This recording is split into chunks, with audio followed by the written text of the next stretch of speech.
bilowgii toddobaadkan ayay ahayd markii shirweynaha hoggaanka xisbiga talada dalka haya ee kulmiye loogu dooranayo ka qabsamay magaalada Hargeysa kaasi oo muddo 3 cisho ka socday magaalada Hargeysa isla markaana lagaga doodayay 5 sano ee soo socday hoggaanka loo dooran doono sidoo kalena qaban doono talada xisbiga xaakinka talada haya ee kulmiye waxaana hoggaanka 5 sano ee soo socda loo cimaamaday madaxweynaha haatan talada dalka haya ee kulmiye Muuse Biixi Cabdi taasoo hoggaamin doono 5 sano ee soo socda xisbiga xaakinka talada haya ee kulmiye haddaba dadweynaha ku dhaqan magaalada Burco ee xarunta gobolka Togdheer aan raayigooda wax ka weydiinay sida ay u arkaan hoggaankan cusub ee loo doortay xisbiga xaakinka talada haya ee kulmiye ayaa waxa aragtiyadoodii kala duwanaa ka mid ah sida tan waxaan aad iyo aad u taageersanahay oo mar labaad iyo mar saddexaad ba soo dhaweynayaa madaxweynaha Jamhuuriyadda Soomaaliland inuu noqdo gudoomiyaha labaad ee xisbiga kulmiye waxaan kaloo aad iyo aad u soo dhaweynayaa wasiirka arrimaha gudaha Maxamed Kaahin Axmed waxaan leeyahay الله إلهي سبحانه وتعالى هيدين فضوية حلقة مر لبعض ليدين عمامضي أنا واحد من يرد يحس بقى لسه كان قاضي أنت بدنا نسوي شغينيسي وحنا ما تعضينا هنا فكر كيجا هنا أنا مصبح مر لبعض السجون يمدوني فرط يلا هذا الذي مصبح وحكى فرط ذي إحنا كقنيني دونا كوي يمركوا هربا ما أنت أنا وحلينا فرط وري أنا إحنا كقنيني والله بنت هاي مر لبعض نتوسين مني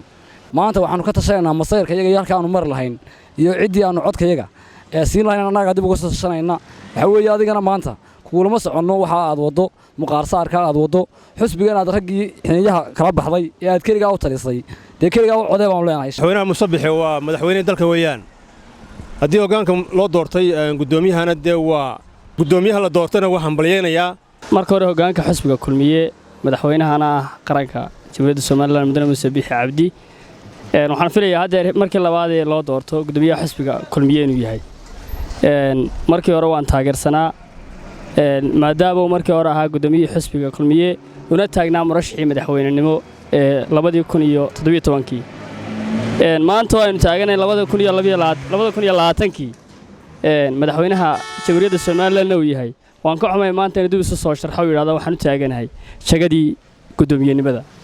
maadaama la sharfay oo madaxweyne laga dhigay gudoomiye hore loogu doortay maan jeclayn maanta inuu dib ugu soo noqdo yiraahdo waxaan doonayaa maanta anigoo madaxweynihiina waxaan doonayaa noqdo gudoomiyaha xisbiga kulmiye taa waan ka xumahay madaxweynaha waxaan leeyahay madaxweyne arinta mala adiguna intaad meel gaar ah tagtay kama tashan cid kula joogtana mala kalama tashano ma doorna wararkaas horta tolo maxay noqonaysaa laakiin kaaga dhacday oo waan aragnaa laakiin su'aasha isweydiinta mudan waxa weeye madaxweyne haddii adigu aad iscimaamaday oo istooratay ya hadhowto ya ku codayn doona isweydiin mudan waxa golihii dhexe xisbiga kulmiye haddii uu ay go'aansadeen hoggaanka cusub inay ugu celiyaan madaxweynihii Jamhuuriyadda Soomaaliland Muuse Biixi Cabdi ayagu saas la qaateen annaguna ka shacab ahaan waanu ku soo dhaweynaynaa dalka waxaanu ku aaminaynaa kii dhibaatadiisa iyo wixii loo soo maray og oo dhibaatadii dalka loo soo maray ka warqabay ee markaa soo jeeday ee xaadirka ahaa ka weeya kaanu dalka ku aaminaynaa insha Allah taala aad iyo aad ma soo dhaweynaa aad iyo aad annagu waxaan ku qoslinaa ama la yaabanahay hadhowta Muuse markuu imka sharaxay ee kaliya shacabka soo toon bal cid oo codayn doonta cid oo codayn doontana waa la isweydiinaya oo xisbiga kulmiye halkii uu fadhiyay keeni weydaan waxaad noqonaysaan ardaydii Maxamed Siyaad Barre annaguna halkayaga ayaanu ka miisanaa haddaanu nahay ardayda iyo aqoon-yahanada iyo dhammaan wax alla wixii for future-ka sugaya xisbiga kulmiye xisbigu waxa ku soo caanamaalay magaalada dimuqraadiyad iyo magaalada waxa weeye dimuqraadiyad iyo magaalada hadee hana socod fiicante marka xisbiga kulmiye waxaan u arkaa in hoggaan ama cid gaar ah ay aftuubatay